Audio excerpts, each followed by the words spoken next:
নতুন দিন এবং ইতিমধ্যেই শুরু হয়ে গেছে লেখক ও পাঠকদের আনাগোনা এই ৪৮তম আন্তর্জাতিক বইমেলাতে। পাঠকদের রয়েছে এক রাশ নতুন বইয়ের সম্ভার। শুনে নেব লেখকদের থেকে কি চমক রয়েছে বা তাদের পাঠকদের জন্য। আমার এবারের বইয়ের নাম হচ্ছে সব মিথ্যে মিথ্যে নয়। রাজনীতি মানেই বেশ কিছু তাতে অসুবিধার সৃষ্টি হয়, নানা রকম ঘটনা ঘটে তো রাজনৈতিক ব্যক্তিদের সঙ্গে।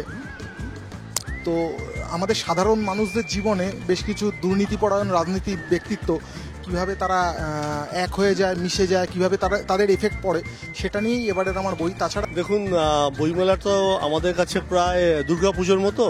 আমরা সারা বছর অপেক্ষা করে থাকি বইমেলার জন্য। আমি মূলত সামাজিক লেখা লিখি, তার সঙ্গে ভূত বা রহস্য এই ধরনের লেখাও আমার লেখা আছে। এবারে আমার যে বইটা বেরিয়েছে সেটা হচ্ছে মাতৃপক্ষ, একদল মায়ের গল্প। প্রায় অনেক মাকে নিয়ে আমি কিছুদিন ধরে দেখছিলাম এবং তাদের নিয়েই কাজ করেছি। ৭-৮ জন মাকে নিয়ে আমার এই লেখা মাতৃপক্ষ। সারা বছর এই মেলার সময়টাই অপেক্ষা করে থাকি, কারণ এই সময় পাঠকদের সঙ্গে মুখোমুখি হওয়া যায়। কি আমার বই কিনছেন, তাদের কি রিয়াকশান, নিজের তৈরি জিনিস লোকে ভালোবেসে নিয়ে যাচ্ছে, এটা দেখতে তো খুবই ভালো লাগে। আরও নতুন নতুন খবর এবং বিস্তারিত জানতে চোখ রাখুন international Kolkata book fair official পেজে।